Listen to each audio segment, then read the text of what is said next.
GeneralAndrews, And the Dream Stream presents Rapid Runs. Actually, I should point disclaimer, folks. Get ready. But I really appreciate you guys giving up extra time to come out here and do some commentary for us. And these are all wonderful people. And Wait a sec. No. You finished, Posty. It's okay. anyway, I want everyone out there to appreciate them giving up time to come in here to even just practice commentary. I mean, who practices commentary, you know? Right. So they're doing us a real favor to try and make this an awesome freaking show. And they're all beautiful people, and they all have sexy commentator voices. And if you guys don't follow them, Posty's gonna be upset. True. It is always important to practice. There you go. Okay, I typed in J, obviously into Andrew's chat, right? Yeah. It says, I have been following since August 31st, 2018. Posty, you have spoken for Andrews in that time, like 3 million times, my friend. Yeah, so what? I just like how you started this where you're like, I don't want to speak for Andrew. Well, yeah, like this heartfelt. I don't know if he knows that your guys' voices are sexy. Maybe your voices aren't sexy to him, but they're sexy to me. There you go. Well, I will graciously accept the compliment. Heck yeah. oh my goodness gracious. Awesome stuff right there, folks, from 3 very entertaining and very dedicated individuals to making this an awesome show going forward, be it for tonight's segment of practice or for when it's happening in January 9th, 12:14 p.m. Pacific Standard or 3:14 p.m. Eastern currently are the time slots that we're supposed to be going off at. And remember, it's a race. Our estimated time is 1 hour and 5 minutes. And we feel pretty confident about that now, about staying at least within the 1 hour and 5. I don't know about the race. You know, that's always a whole nother thing, right? But at least to be able to we got our work cut out, folks. The people that were racing are really good. Yeah, they have a faster PB than us still. So at the moment, you'd have to go with the assumption that they could run faster, right? Because we have yet to get to that threshold. Yes. At least that's how I would look at it. Well, my friends, race is a whole different beast. That's so true. Very true. Good luck, Ari. That's going to be hard to do for an hour plus. But I do commend you for trying to go hardcore.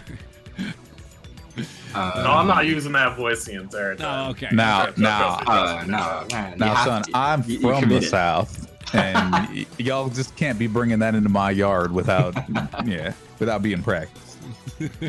He's gonna box me out. See, I don't know if this is Cowboys, like. so. So I'm a Cowboys fan, y'all. No, seriously, the accent I need to practice is my my Boston or my Mass hole, since that's where I am now. Right? Yeah, you got to fit in. Something like that. For sure. Oh, you Boston. don't know about the Boston accent? Come on, bro. I feel like if I try a Boston get your stuff accent at this together. point, it's gonna come out somewhere between New England and like Canadian. Okay. Yo, I'm just hey, gonna end up. what? Well, there you go, I know. Dave. All right. Get your 2 cents in, right? Huh? Just saying, I walk around Canada all the time. I don't hear Boston sounding people. Everyone's just fighting over accents and everything. Yeah, Dave's from Canada, just so you guys know. He has maple syrup at his beck and whim. I hear every Canadian has maple syrup in their backyard. Well, sorry about that, eh? You know? No, that's true. Yo, Andrews, before we start, we get a Discord. Oh yeah, that'd be lovely. So Thank we're you. Oh, Not like 3 seconds behind or whatever. you're right. I am always right. Don't say that. You're right. I don't know if I should say, oh, Wait. yeah, that just seems weird, dude. That's weird, dude. Look at this commentary team already on the same page. There we go. I see the thing now. You see? Okay, cool. All right, let The me thing get has been seen. these things layered properly. That's not what Dave said when I said. All right, give me a second to get my Shredder's Revenge vinyl so I can needle Look, drop for each sorry, page as you Posty. start. Things were Since said the, that day. I apologize. Uh oh. We get some lore going on. Posty's known for his naughty DMs. Nah, yeah. Very I mean, unfortunate. he does run bad dudes. I'm not surprised. I'm bad.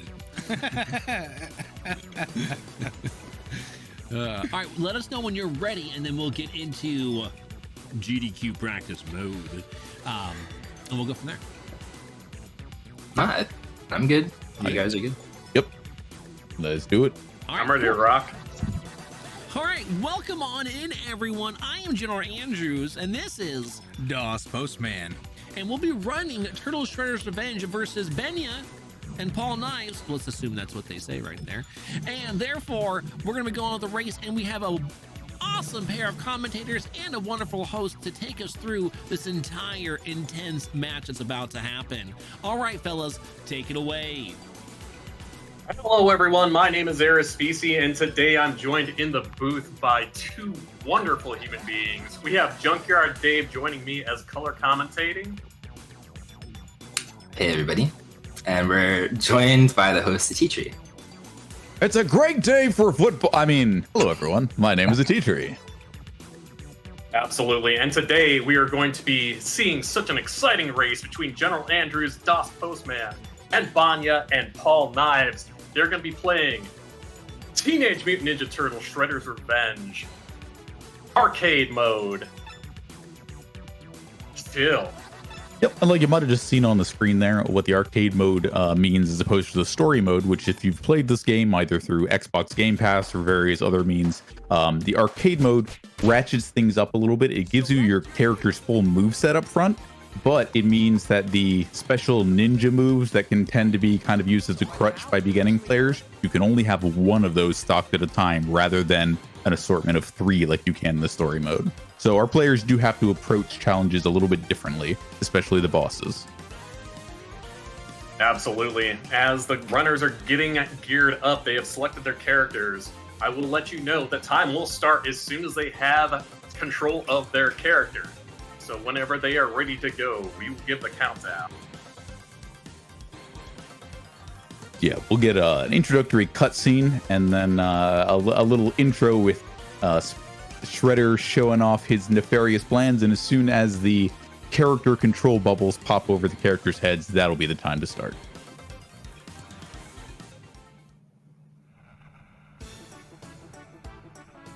As you can see on, and probably hear already, this game is based on the 1987 Teenage Mutant Ninja Turtles property. So if you are a fan of that era, you will find a lot to like here. Absolutely. And they are off, folks. You're going to see them go absolutely ham on these early foot soldiers here, trying to clear the screens out so they can move on. Yep, and this particular combination of characters includes one kind of faster character in Raphael, who's one of the fastest movement-wise characters in the game, and Splinter, who is the slowest. So they do have a good complement of strength and speed to let them clear any enemy spawns that might appear out of sync or in a way that they're not otherwise expecting. But this game does generally involve characters spawning from the same locations on screen every time you go through them. So to a certain extent, their practice is going to let them anticipate where enemies are going to be dropping in and just react to that. Absolutely, and you're also going to notice that there is a lot of little animations in this game that shows how much love the developers went into it. Like those foot soldiers typing on the computers there, just doing everyday life stuff like they're trying to fit in. Yeah, and the one who didn't have the keyboard, of course, but still trying to look busy anyway. Exactly. Yeah, no, it's pretty fantastic, all the little animations and everything else they put into this game. Even the background there, where it says yeah, I'd love the guesses in chat. I'd love the guesses in chat as to what those foot soldiers are actually making. Muffins. All right, no, I like it. Could be working on Thanksgiving. Maybe, yeah. I mean, it's timely. What if they're making pizza dough? Absolutely. Just look at them shredding through these foot shoulders right now. Yeah, and you may notice that some of the enemy types, especially like right there, Splinter just used what the game calls a trap. Any sort of interactable like that, everything from manhole covers like the classic games to TV cameras, can be knocked in a direction that your character is facing and attacking, and will act as a one-hit kill on anything that it hits. So they use those to their advantage as often as possible. But you may also notice that some enemies go down faster than others. The color coding is generally an indication as to how much HP a foot soldier has, but there are a few exceptions. So generally, the standard enemy types have 4 HP each, which, you know, our players know to interact with certain kinds of attacks to get through that HP pool as quickly as possible.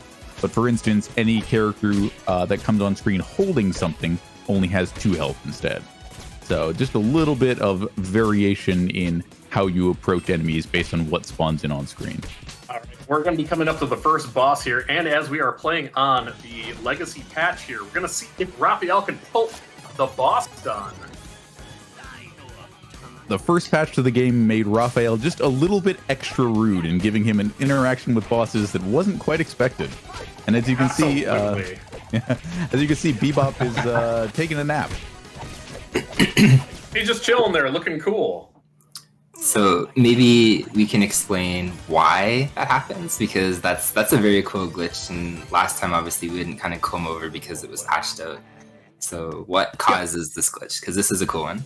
So that particular super is one where, as you saw, he kicks at the opponent 3 times, and bosses have a state where they can be knocked down. That kind of have, well, most bosses rather. There are certain bosses that this glitch doesn't work on because they literally can't be knocked down. But the way the knockdown state works is the bosses get back up after a set period of time and then can't be knocked down. They basically don't build that meter again for a short time. But the way that that kick interacts with their hitboxes, the third kick tends to hit bosses as they are still getting up before they can go into the unstunnable state. And for whatever reason, that interaction basically turns off their AI. There are a few exceptions to that, but by and large, if you do it right, their AI is turned off for the rest of the fight. No, that's super cool. And just as a side note, huge shout out to the developers, which I never got confirmation if it was okay to say that or not. But it's worth noting that the legacy patch the runners are using to allow them to stun lock the bosses. Oh, Andrews gave me a thumbs up. I think that's fair. Yeah. I would say, if nothing else, you would say like they provided our runners a solution to let them play on this patch. Yeah, and I think that's cool, just because that's the problem with running modern games, is stuff gets patched out and then it changes the route completely. So the fact that developers listen to the speedrunning community, which is honestly like a niche community in itself, and allowed the runners to use like a specific patch for a GDQ presentation that allows this glitch to be showcased is like super cool about it. Agree. If you're curious, the community actually has labbed it out and found that at least on the chill difficulty that our runners are playing on today, most of the bosses can actually be stunlocked in a similar way to the way they were before, but it's now dependent on how the boss's AI behaves when they get back up. So, it's interesting stuff. It like, technically the interaction is still there, it just behaves very differently now. So I think we're all still grateful that they provided this solution for us. Yeah, no, absolutely. Because like the timing of the original patch wasn't malicious in any way, but it was like right before GDQ and it broke everything. So it's very cool to see the developers come through like that. Absolutely. And can we just talk about how quickly and seamlessly our runners are clearing these screens out? Like, this is by and far incredibly impressive. Yeah, you know, I mentioned the majority of the spawns for enemies are set, and it's just, it turns a lot of screens into a real blink and you miss it affair. Most stages in this game come out between 3.5 and 4.5 minutes, even with multiple players. So, you know, while we're going through these things, our players are clearing quarter, a third, sometimes even half of a stage while we're making a single point about the game. We've got something special here in the left side of the screen. Does anybody else want to describe what that is?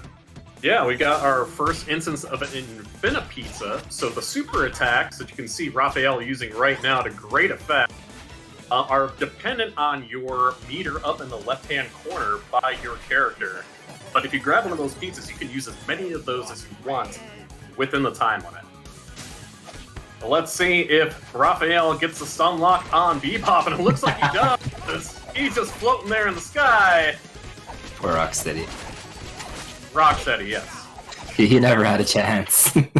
He wanted a chance. Yeah, it happened so fast I couldn't even tell. Yeah, he brought that big shotgun with him, and he had a bunch of grenades and all sorts of He attacks was we ready to didn't go, see. man. Like, he was ready to go. Just Well, immediately shot down. he'll get his chance here. It's not like it's the last we've seen of him. I feel any auto-scroller level, unless there's like something critically important to talk about, you should go with some of the donations and stuff like that. Oh, absolutely. Yeah, I mean, like the meaningful things to talk about here, if you want to talk about like little micro optimizations, I'm curious to know, because we'll definitely want to mention, I think we probably don't start until they get into the tunnel, because the first thing here we talk about are how the fleas are important to kill as soon as they come on screen, or like as quickly as you can, because they do actually mean time saving, because you know, defeating enemies in the order they come on the screen, mostly, there are exceptions, but mostly will cause the next wave of enemies to spawn in faster. So I think we mentioned that.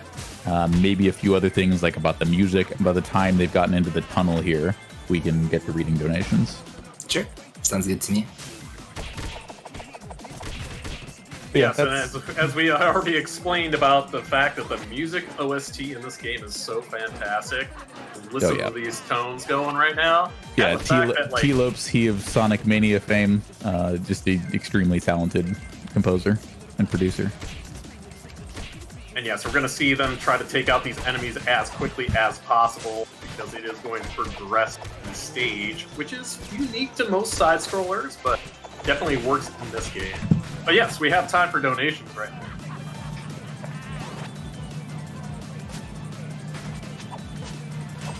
Certainly, we've got $25 from Hamato Yoshi, who says, "I am proud of you, my sons.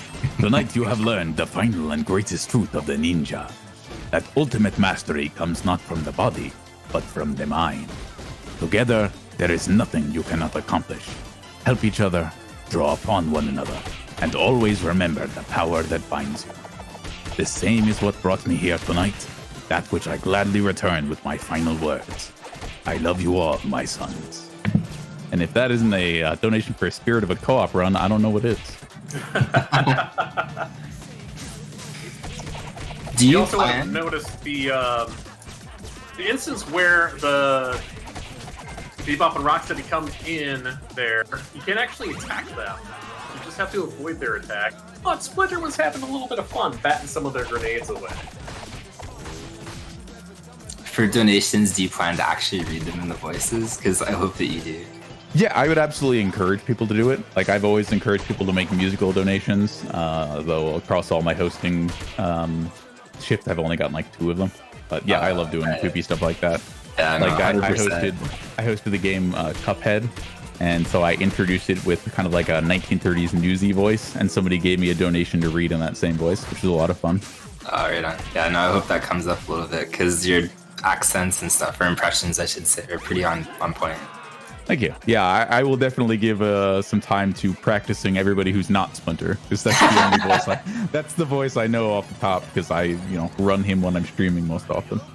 All right, now we are up to the boss, the Turtle Tenderizer. This boss is actually, while it is a real devil in casual play, it is pretty predictable when playing, in co-op or for speedrunning purposes. You're kind of looking to get the Tenderizer to use that flail attack that we just saw twice as frequently as possible at the beginning of the fight, because you saw our players time their combos very well in between those. And as it often does in co-op, it did the pattern where it bounces back and forth across the screen. The players let it finish and get back over to the right-hand side of the screen, because if they defeated it sooner, it would have driven very slowly off the edge. And yeah, in the time it took me to explain how that worked, the fight is done. Absolutely, and we're on to episode 4, Rumble in the Zoo. We're going to find some really interesting things happening in the background of this episode, by the way. There are so many little things going on with the animals, including the monkeys later on. We'll talk about those when they show up. Yeah, monkeys are usually by far the best enemy in this game. Best, worst, depends if you're playing with the bingo card or not. Yeah. No, we're going to also see some expert use of environmental traps here. Just tearing through these foot soldiers. Also, don't eat ice cream on the job. unless you bring some for the whole class. They're also robots. I wonder if it's like actual ice cream or if it's techno ice cream or something. You'd think something with dairy in it would be bad for their robot parts. Nah, it's just robot ice cream. Everyone knows what robot ice cream is. I don't think we need to explain that one. Fair enough. I can't say for sure if it's safe to Google it, but you know, if you need to Google it. There's probably something on like the black web that posts you frequents the robot ice cream. So don't actually Google that one. And the smart setup waiting for that manhole cover to fly across the screen. You can actually hit it right in front of that foot soldier, but at that point you are you're asking for hurting because the manhole covers are one of, if not the highest damage, incoming damage in the game. So very smart of Posty to not try to intercept that sooner. Also, we just saw an expert use of the charge attack from Raphael, waiting for that foot soldier to jump up on screen there and just taking him out as soon as he was hittable. Yeah, those charge attacks come in 2 different flavors. If you have started the charge attack, it'll release for 2 damage, and if you let it go all the way until you see and hear the special signal, you'll get 4 damage off of it instead. Raphael letting himself get flattened while Splinter plays it a little safe. And right, now we're at the monkey exhibit. Why are they the best? So not only are they just having a good old time back there, but they're also throwing bananas on the screen, which not only can hit our runners, but also the enemies.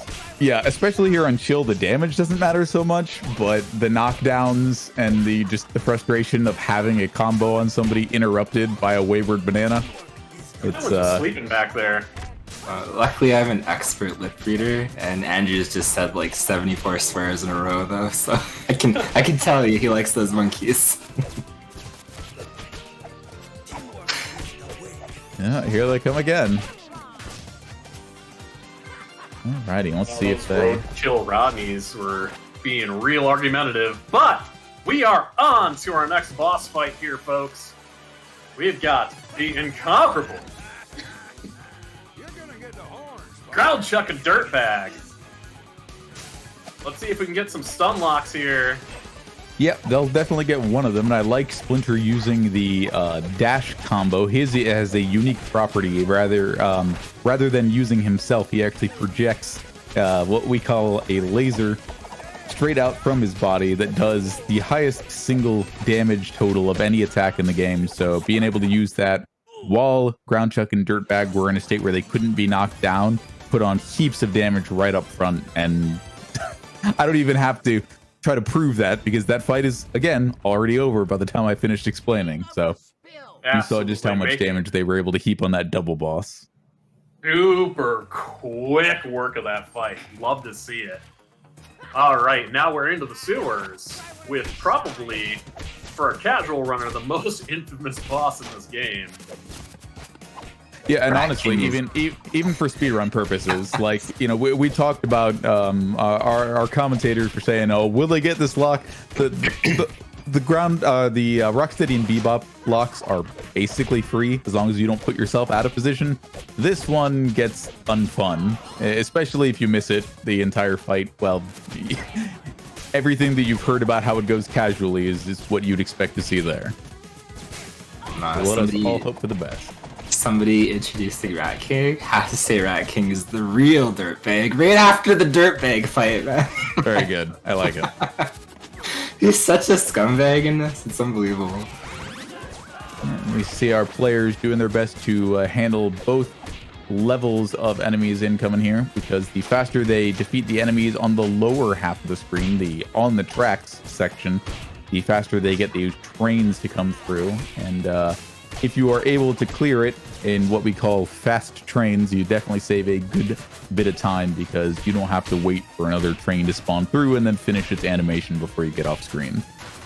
We just had some great use of the barrels there on that previous screen, and our first introduction to some of our fan favorite enemies, but maybe not so much the runners' favorites, the Mousers, because they are adorable. They're just cute, but they are such a pain in the butt. It's worth noting again in the cartoon, they had one appearance, but for like 30 years in the video games, they've just been all over the place. They make a tremendous enemy. You know, they can have them chomp down on you and like lock your character in place. They're small, so they get all over the place and you have to track them down. It makes sense they had an enduring legacy in games. They did an excellent job timing those attacks to just when those enemies were going to pop out of the pipes. You know, if you have like counting system is what you need to use, or you just know relative to when you use your own attacks, is like you're buffering something like in Mike Tyson's Punch Out. Whatever the case, Posty and Andrews absolutely had their strategies on point for that screen. Also, we're seeing our first instance of large Mousers as well, which are very difficult enemies to take down. So when we come across these enemies, and we're going to see a lot more of them going through the game, you're going to see our runners using a lot of air supers to try to take them down in one hit, just to get them off the screen as quick as possible if they have them available. Yes, the aerial super is basically the most universal special in the game. Everyone's works the same and does 10 damage, so it is a very good all-rounder attack. All right, and here we go. Let's see if our runners can pull this off. 1, 2, and they got it. Whew, what a relief. So maybe we can explain, if they get it, why Rat King is a jerk, because people wouldn't see that either. Yeah, for sure. You know, Rat King is basically, his AI tells him that the more damage he takes each time he's down on the floor, the more likely he is to go back up to where he started from on his jet ski. And then he summons in waves of rats that are basically like a moving floor trap. If you are vulnerable and on the floor, you end up getting bitten by a rat. And then he can jump down and start kicking at you, or he can run at somebody and throw them. It's all sorts of bad news. Yeah, it takes a tremendous amount of time where he's invulnerable to attack as well. Exactly. iframes. It's pretty bad. To quote one of my favorite character special lines from the beginning of stages, which we might have, actually we will have heard one already, because Raph always gets his at the beginning of the zoo level. But that'd be Mikey's, who gets some of the most and most fun quotes throughout the game. But this one is, "Whoa, the mall! Dudes, we have to go to the arcade." Rip arcades. That's irrelevant in 2022. But I appreciate the throwback anyway. Yeah, no, tribute games absolutely keeping the spirit of the arcades alive with this game.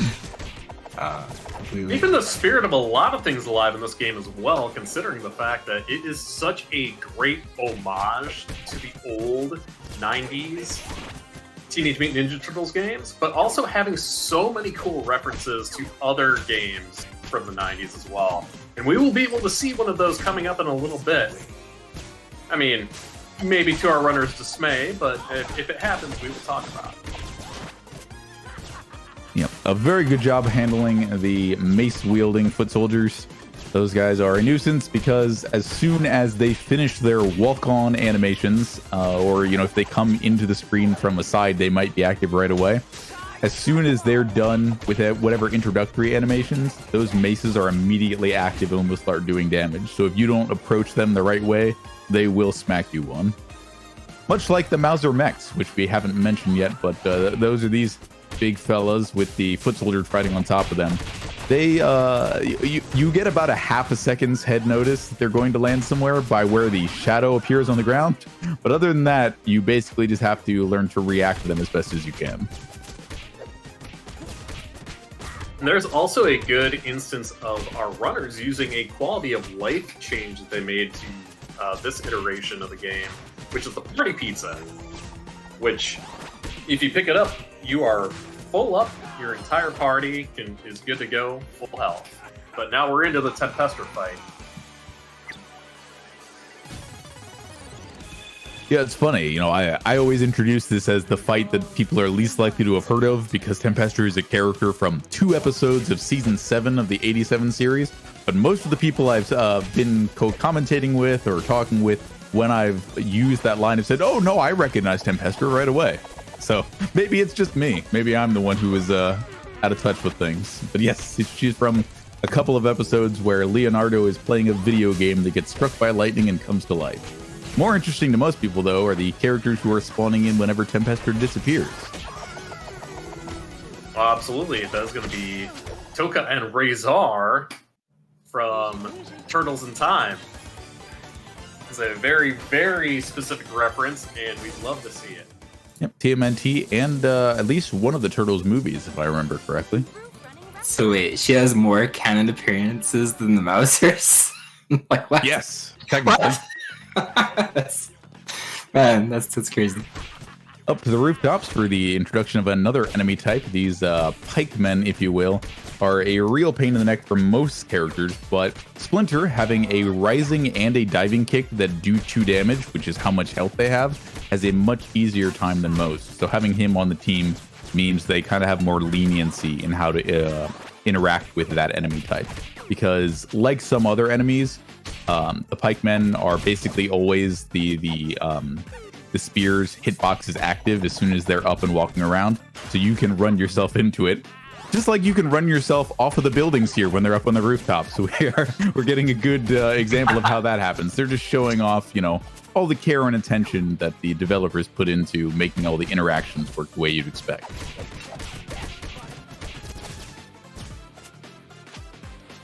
But great recovery from our runners there, clearing those screens almost like instantaneously after taking a few falls there. And an excellent choice. I saw Raphael deploy that super to catch enemies right as they came out of the... Very good. Yep, hit yourself just because it doesn't matter for time. I like the anti-swag, if you will. I just like the foot soldier that like died in the middle of the 2 roofs or whatever that were connecting. He like died horizontally lying there, but his body just floated. So it's pretty cool. Yeah. The idea there was that Splinter was supposed to hit him back into the pit, but he didn't quite make it. I know, man. Splinter tried like a multiple amount of times there. He just didn't want to go down. And I'll tell you, for as somebody who runs as Splinter, like if you want to try to do it raw, as like timing that hit, it's very iffy because Splinter has some of the slowest normal attacks in the game. So if you time it and miss, he's just going to get behind you. So I completely understand why Posty did it the way that he did. And it almost worked. I just think that's like the one foot soldier out of like the millions of foot soldiers. It's like gravity doesn't apply to that guy.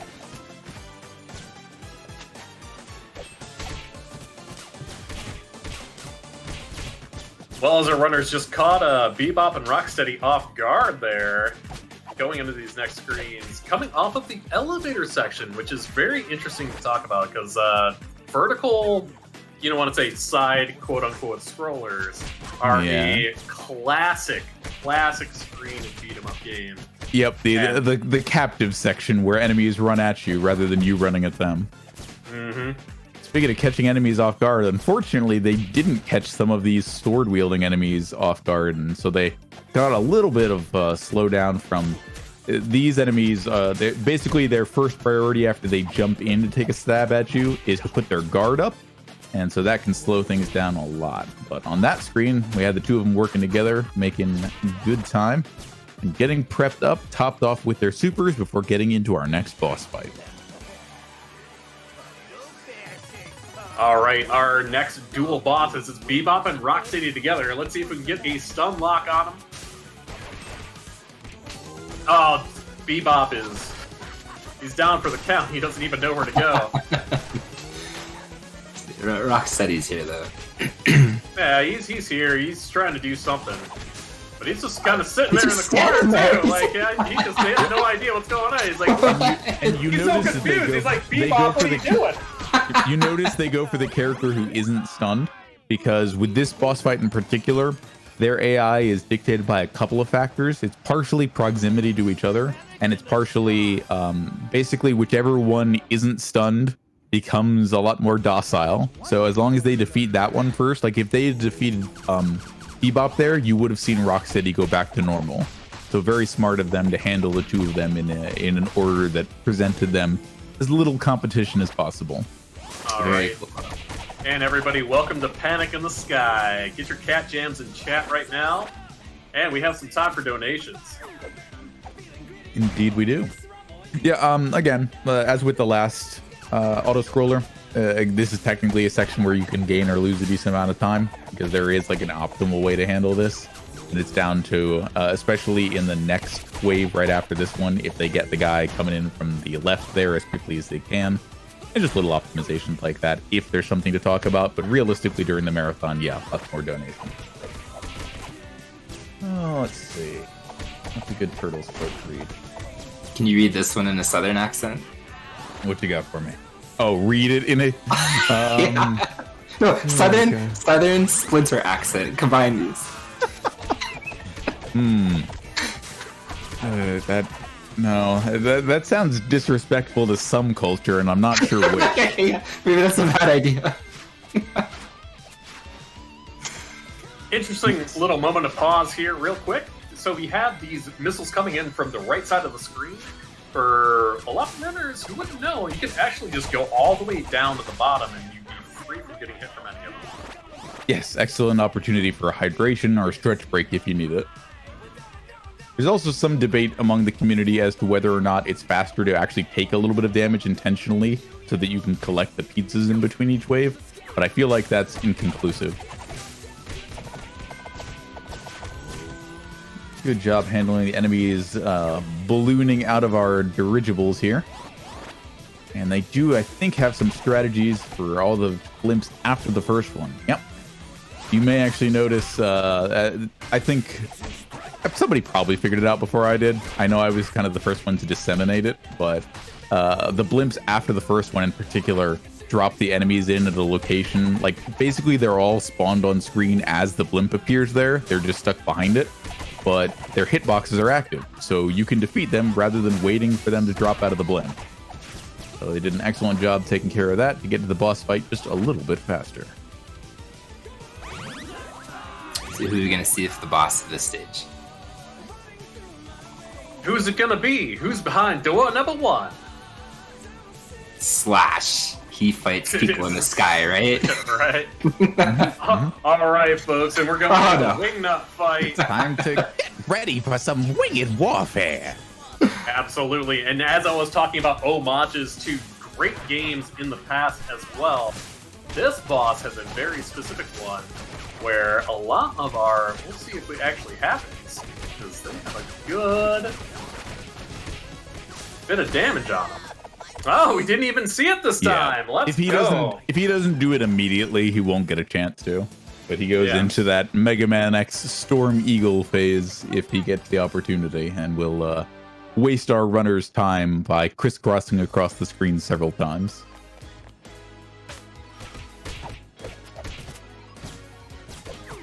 All right, another little nice touch they have. Like in that cutscene, you could see Wingnut falling all the way to the ground, and he's just stuck there at the beach. Just the little things they do with this game is so nice. Yeah, I was lucky enough to have the opportunity to do a marathon run of this game with the voice actor for many of the characters in this game, including Splinter, Shredder, and Wingnut. He told a story where he described the thing that he really wanted to have gotten into the VO that didn't quite happen was during that cutscene. He asked if he could record a version of Wingnut's scream that would have gone all the way through the cutscene and down to the transition to the ground. I think he timed it out at something like 18.5 seconds. Maybe one day we'll get a mod that'll add that back in. Yeah, as they battle through the Coney Island pier here, you see they not only have to deal with this new Naginata or spear-wielding foot soldier, but some of the boards on the boardwalk are just a little bit loose, which unfortunately can't be used to the player's advantage. They can only bounce up and hit you in the face. So just one more thing that our players have to work around as they proceed here. It's such a weirdly reoccurring, like, Turtles mechanic that I would say probably not the most popular mechanic, but it's like in a lot of Turtles games. So for those who are familiar with this game and the genre and the past games, are you happy or sad that they didn't bring back my toe? You know, from like an audio visual standpoint, it would have been fun to have something like that. From a mechanical standpoint, I'm very glad they didn't add a side-scrolling level that had something that would cause that. So, you know, six of one, half dozen of the other, I guess. I do like how, because that's something that, for real, the developers did an extremely good job on, is not to kind of like shame the beat 'em up genre, but it is very easy to make a beat 'em up that is slow.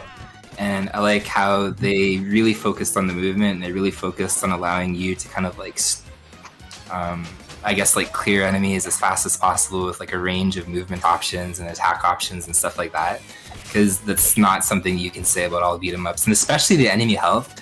I'm glad that the enemy health isn't like spongy, because that really can actually ruin a beat 'em up quite a lot.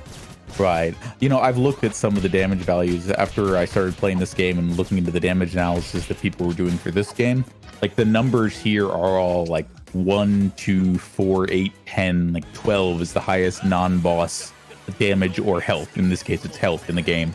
Whereas looking at Turtles in Time, it's like some characters have like 42 health and your attack does 17. Like Yes. the numbers just get real weird at one point.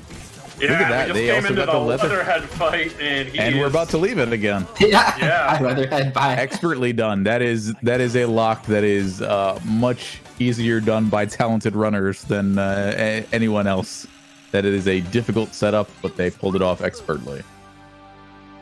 But yeah, no, you talk about the loss of that one particular homage, but if you fall down in a hole, like during the ground chuck or dirtbag fight, or down any of the various sewers, you will get a line that is either the same as or an homage to ones from previous games.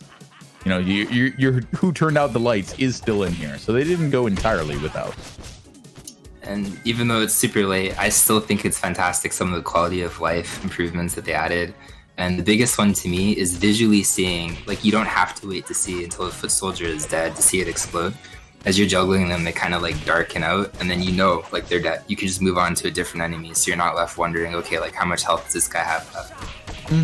And it really, like, it adds an extra tactical layer to how you interact with the game, because hitting enemies, even if they're already defeated, builds up your ninja meter. So you might actually choose to juggle a defeated enemy an extra hit or two, especially in the higher difficulties, where if you get hit with a partially filled ninja meter, it empties back out. So you might take the slight time loss to juggle an enemy to have a super ready for the next screen. Now we're seeing the Mauser mechs, one of my personal least favorite enemies, because they are rough, tough, and everyone you defeat spawns 2 regular Mausers. So they can make screens real hectic real fast, like we're seeing now. Yeah, and also another downside of them is because they get iframes. Well, not iframes, but when they're doing their grab attack, it literally, you can bring them down to 0 HP and you still have to hit them one more. Yep, so I think our players are planning on positioning themselves such that they don't have to worry about that. Speaking of homages, this is the box factory from that episode of The Simpsons where they went to the box factory. That's not true. That's not true at all. That box factory was much more exciting. No, this is basically the stock room of your Sears, your Woolworths, your Kmart, your department store of choice, which we'll be seeing the front of the house soon enough. Looked like the back room of the Kroger I worked at, so yeah, no. There Nah, I you would go, have true to lost life. I would have lost it for real if they had like Bart's Lucky Red hat on the conveyor. Like, that would have been so good. Now I'm imagining them going to like Defunct Land, the videos with like pictures of burnt out malls. I'm imagining them going to one of those dead malls for research on what like a 1980s storeroom should look like, doing on-site photography. Great screen by our runners, by the way. Yeah, you know, you see them missiles coming from the air here, and they're clearing out the Mausers while dodging in between those waves of missiles. Very capable work. It cannot be understated how nicely the coordination is between everybody. Aerial super from Splinter was just nasty. Killing those big Mausers right as soon as they pop up on the screen. You'll love It's one of the best feelings in the game to know that your timing is just right, that you didn't hit enemies before their hitboxes became active, which is entirely possible to do. Let's see if they go for our metal headlock here. They're gonna choose not to in this case, because if you fail the metal headlock, he does kind of get knocked down in a very similar way. But if you hit him all 3 times instead of canceling out of a 3rd attack, he'll look like you got it successful, but he will no longer have a hitbox and cannot take damage, which is a real problem if you're trying to finish the game as quickly as possible. So we can see why our runners chose not to go for that strategy here. he did go into his desperation attack there in the middle, but they were able to get out of it pretty quick because he does drop a dummy missile to knock to knock him out of it. Just hoping that it drops sooner rather than later. Currently, Metalhead was powered by Krang's legs. Don't ask. I have no idea how that works, but... Hey, did you see those legs? Those legs are strong. It's probably something else you should avoid Googling just to be safe. Yeah. No. Krang strong legs. All right. Safe He's search He's like, I know what's going on there. He's been there. But Another classic TMNT faction, the Triceratons, now joining us on screen. They are, they can kind of be a menace in casual play in particular. If you like your jump attacks, you should be very careful around Triceratons. As you just saw Splinter take a hit, that anti-air attack, as opposed to most enemies that kind of need to wind up an attack, that anti-air from the Triceratons is instant. Which, I mean, it makes sense, it's attached to their face, but still, not fun to run into. yeah, they're pretty annoying enemies to deal with, especially if they kind of get the upper hand and knock you around a bit. Ooh, good pickup from Splinter there. But yeah, considering that they have so much HP though, even though they do have that nice anti-air, rather nasty anti-air, we're going to see a lot of aerial supers coming out from here on out to deal with these enemies. Yeah, you can see there's two different kinds of Triceratons. Like, those warnings in particular are especially germane for the orange kind of melee Triceraton, and then you also see the green ones who are capable of using laser guns and also deploy a front-facing shield. So you may see our players use either a standing super if there's multiple on screen, or an aerial depending on where they're located, to try to get through those Triceratons as quickly as possible and not have to deal with those defenses. We didn't mention it yet at this point, but part of the reason why the aerial super is a really good standardized option is because the hitbox for it, and you might have just seen when Raphael hit it, just on there at the beginning of that screen, he wasn't actually touching either of the enemies that he defeated with that aerial super. The hitbox for the aerial super, the diving super, is much wider than it looks like it should be based on how the character attacks. So you can hit characters from up to like a third of the screen away using it, and you'll see them do that regularly to hit enemies just as soon as they come into focus. It also does have a little bit of north-south range, but yeah, you know, if you get enemies grouped up within a relative distance of each other, the quickest way to do damage is to let one of those fly. Now we are up against Captain Zorax. Let's see if they can get the stun lock on him. Yeah, and the extra swag perhaps to make it so that he doesn't... Yes, they've canceled out of the third attack so that Zorax doesn't get caught in a falling animation, because if he does, his outstretched claw actually still has a hitbox, and each player needs to take a hit before they can go back in on him. So by canceling out of it into that charge attack, they made it so that that didn't happen and saved just a little bit more time. So an extra capable fight there. Yeah, and it happened in a blink of an eye, folks. That was a very good fight. On into Baxter Stockman's secret lab to see if we can learn what makes the Mausers tick. I bet it's ooze. I bet it's Krang's legs. Yeah, I would bet that it's Krang's legs. Just powers everything. Right. I don't know. We don't know how far it reaches. Are Mausers made? All right, give me a bet. I have to read these results. I'll get back to you. All right. Yeah, I would say this part of the game kind of starts what I would call the final exam stages. They really start mixing the enemy types that you've seen together in different ways to, like, hey, we're going to throw enemies that jump in along with enemies that that can block, to really kind of test your skills in a variety of different scenarios. Of course, our runners have every idea what they're doing, so I don't expect them to get tripped up by anything, but casually, I would say this is where the difficulty of the game starts to ramp up. Great use of that trap barrel right there, by the way. They waited just long enough for those plunger foot soldiers to come on the screen and took out all four of them. And a very good job chasing down both the fleas and the Mausers as they ran around to clear that last screen as quickly as possible. The fleas in particular, their flying AI gets a little bit less predictable the longer they're on the screen, so you want to track them down just as soon as you can. Very cool coordination there too with like the power-up attack, where as you should, if you use the power-up attack, like the enemy usually goes flying, but to prevent like a long death animation, Splinter was kind of like knocking him out of the air. Speaking of good cooperation, really excellent job splitting up with those laser disc enemies. That's what I call them. They're discs and they shoot lasers. But those enemies in particular are actually kind of immune to certain attacks until they've been flipped over. Like turtles, they have a soft underbelly, which is where you want to do them damage. So they split up and used those diving kicks to flip them all over as quickly as possible. I imagine you'll see that every time that enemy type is on screen.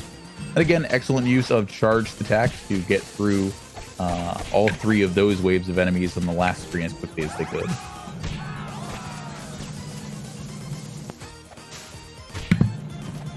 And again, our runners taking their time to pick up the power-up on screen because they know what's coming up against them next.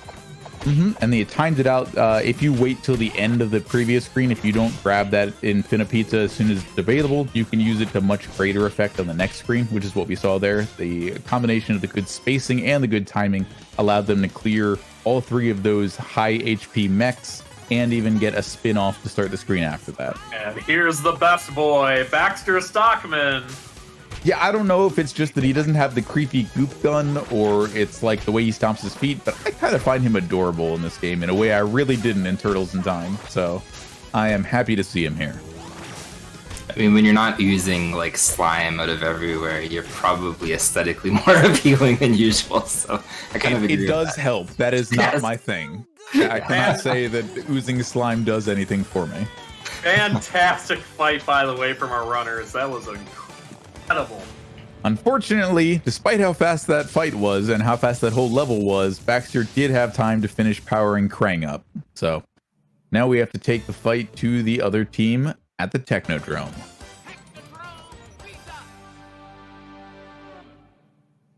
And as Raphael would say, the old dome's seen better days. Make no mistake, this level puts up a real significant fight, thanks in large part to these guys, the Stone Soldiers. Yeah, they're somewhere between more annoying and less annoying than the dinosaur enemies. Yeah, they all have 10 health, and if at any point they are dashing, you cannot stop them. You can damage them, but unless you defeat them, they're not going to stop charging until they hit a wall, a U, anything in between. A friend. Yeah, no, they do that occasionally as well. A friend and you against the wall. So you're going to see our runners using expert use of the aerial supers here, which we can already see have been being used to great effect here. Yeah, after a fashion, this is kind of the most formulaic level, but you really need it to be, because if you aren't getting enemies down with the aerial supers as soon as they come on screen, things can really break bad. You don't want these Stone Soldiers on opposite sides of the screen, both deciding to charge, with like a 1 second offset between them, trying to find an opportunity to attack or to taunt and charge up a super move in an atmosphere like that is very difficult. But thankfully, our runners haven't encountered anything like that. They are cleanly moving on. They grabbed their pizza on the last screen to heal up before encountering the last screen on the first half of the level. And that was cleaned expertly. Very well done. Those Psy Soldiers that you might have seen on the boardwalk making their first appearance are a real nuisance. If you damage them but don't kill them, they will jump away from you and throw out a fan of size. And I am not a fan of their fan of size. So I'm glad we didn't have to deal with that. Would you say that you sigh at their size? More puns than size, but yeah, I can give a hearty side to this whole situation. Yes. I'm sorry for saying that. That was actually beyond me. Oh no! By all means, please do it. That was very good. That was fantastic. You would get a good reaction from the crowd, I assure you. Also, we're seeing our first instance of a sub boss in the level here with General Trag. Yeah, as they So lead with their gonna... super attacks, they don't have to worry about that shield. They saw you saw them make it fly off with him. I feel like they're going a bit of a high risk, high reward strategy there by trying to get more normal attacks in rather than charging up extra supers. But thankfully, they did it while only one Granite Grunt was summoned. Later in the fight, he'll summon 2 at the same time. And if you're throwing out random attacks, then you can definitely get kind of crossed up by the Granite Grunts. But thankfully, we did not see anything to worry about there. They cleared the boss fight very, very quickly with the extra damage they put down.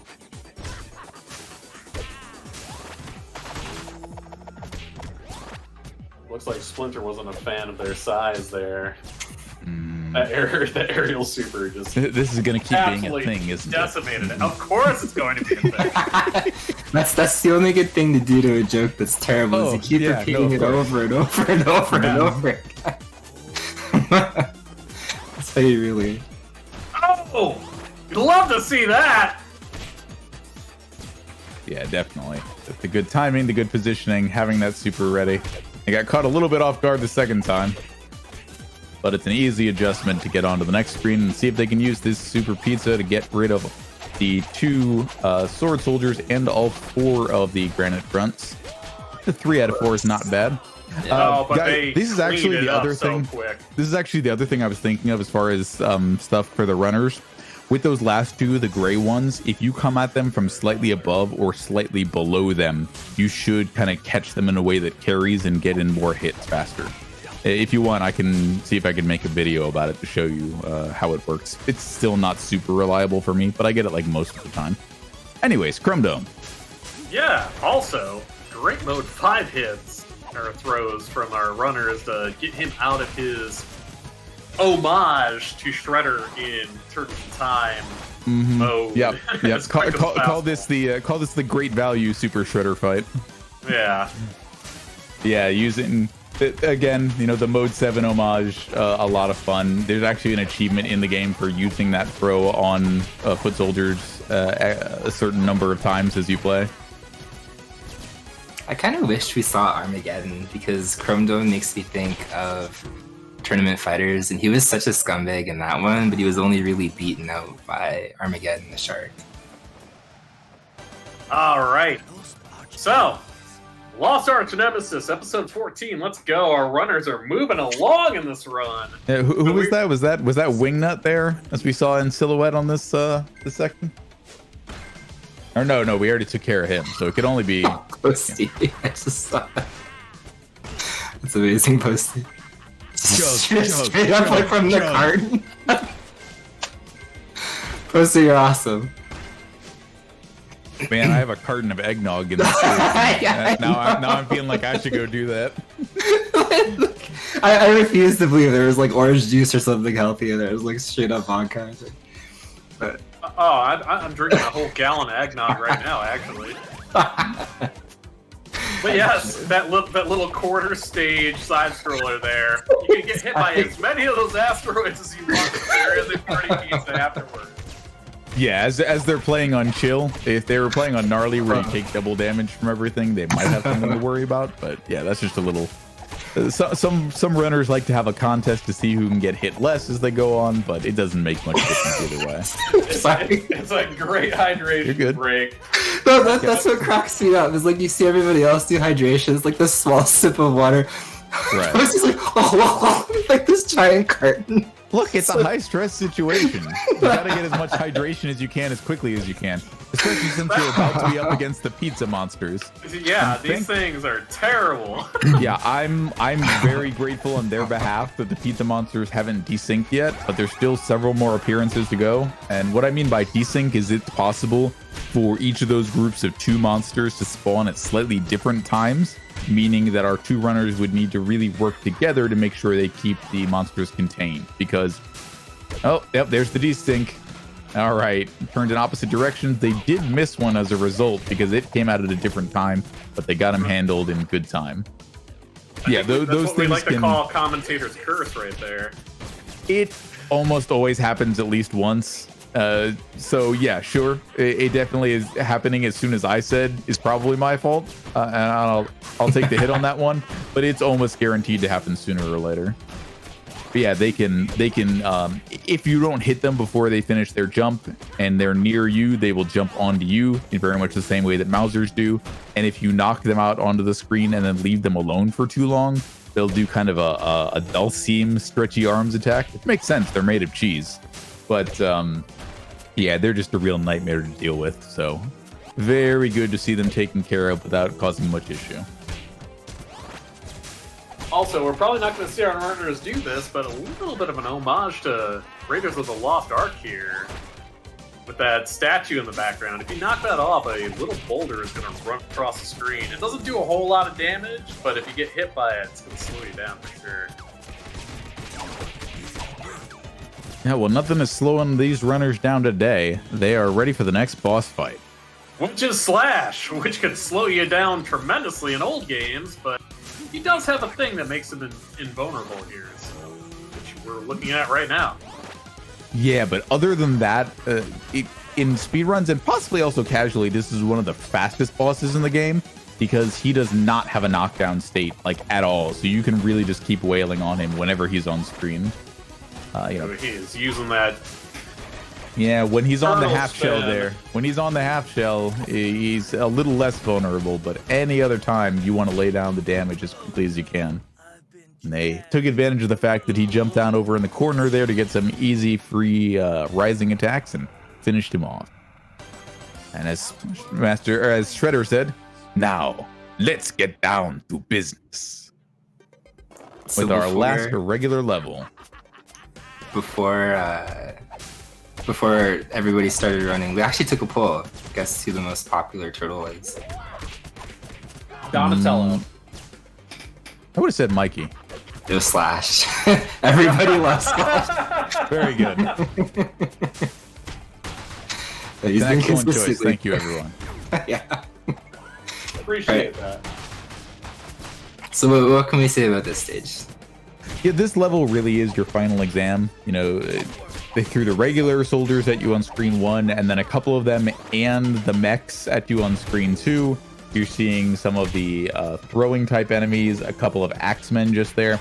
You actually saw something that I don't think we've seen throughout the rest of the speedrun so far just now, which is if you try to grab an enemy, like you can at any point, but if the enemy is one with a large HP pool and they haven't been damaged, they will shrug off your grab.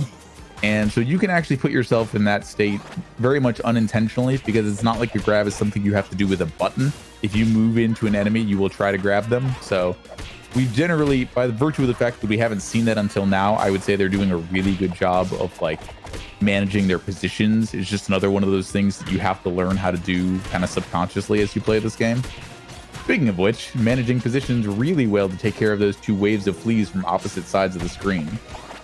That was a neat trick that I don't think I've seen before.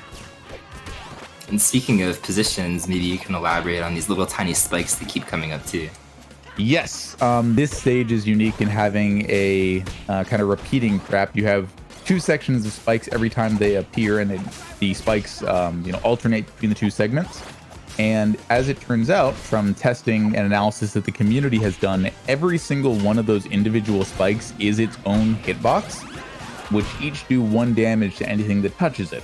So for the stone soldiers in particular, who don't have a stun state when they are charging, then if they are standing over with their big old bodies, if they're standing over multiple spikes, they can take damage from multiple sources at once. And actually fighting them on the spikes can be one of the fastest ways to defeat them if you don't have a super ready.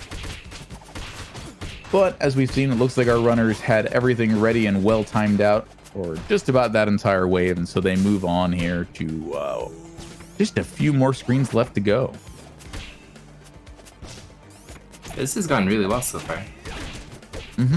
Yeah, and so if they hadn't desynced earlier, this would probably be where it happens. This is the last appearance of the Pizza monsters in the game, and this one usually goes pretty weird, so I think we see our runners expecting that to have happened, so they did their supers in kind of alternating order with each other and handled that screen very capably.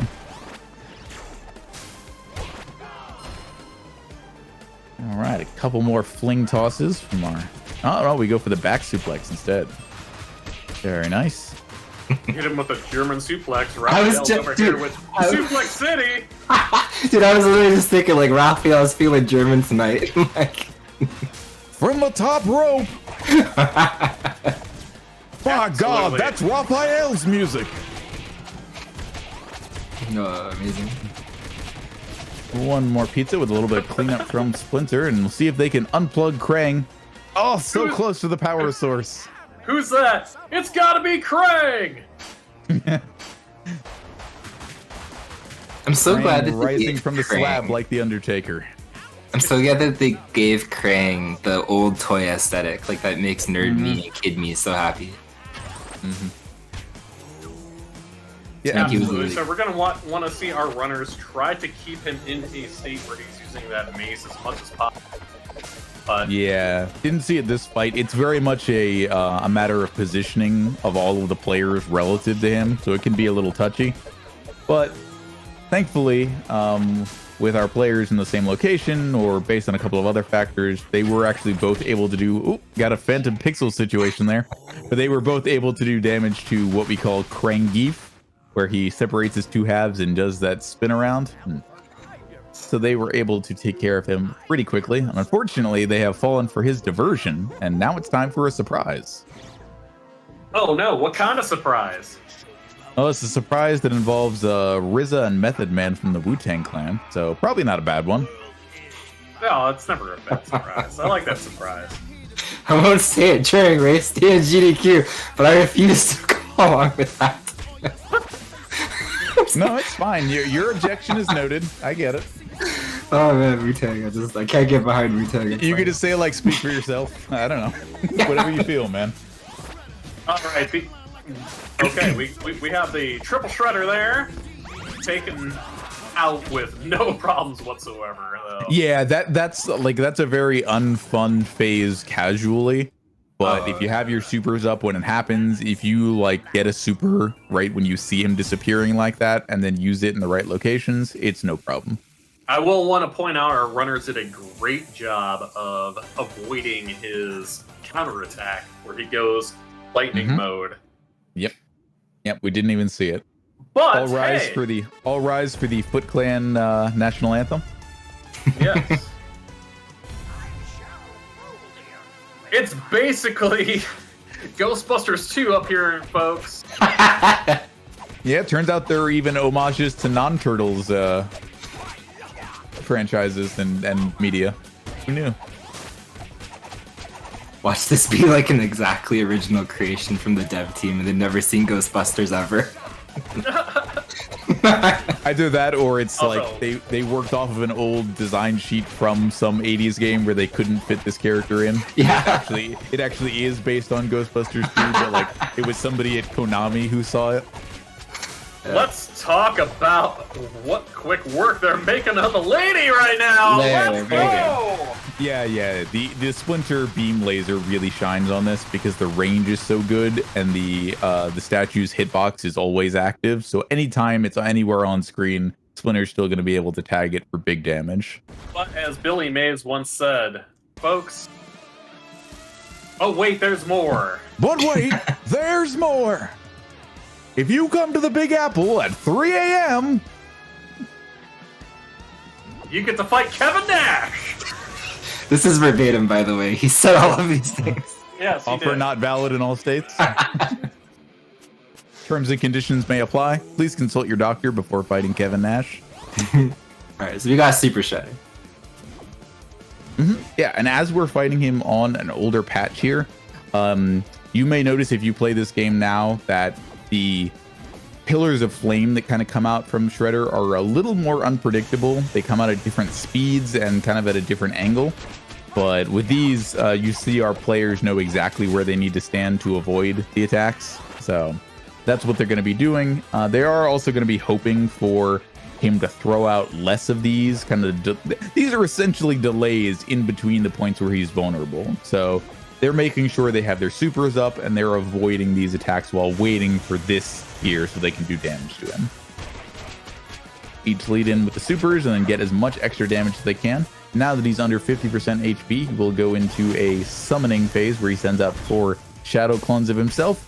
but then becomes vulnerable immediately afterwards, and see if they can get not quite enough. No free cycle, unfortunately. Yeah, we'll hope for just a single delay, and thankfully that is what we see. And it's time. GG's. Fuck that clap. I'll clap too. Big strong claps. Get the GGs in chat, folks. I actually don't have a Let's pop. go. I don't have my pop filter on my mic. I accidentally broke it setting up my mic arm, so that's why I've been a little careful with that stuff. But yeah. New York can rest easy once more now that Lady Liberty has been restored to her former gleaming glory. I, Vernon Fenwick, who was not at all scared, can confirm that Shredder has been defeated by the city's protectors, the Green Guardians of Good, the Web Warriors themselves, the Punk Frogs. Sorry, Turtles. Maybe next time. Always like that ending. You love to see it. Such a great run, guys. Thank you all so much for being here and enjoying this alongside us, because we had so much fun commentating on it. And GG's to the runners. That was such an incredible run. Yeah, excellent work as always, you two. And thank you so much for that. Folks, let's get some love for our commentators this evening.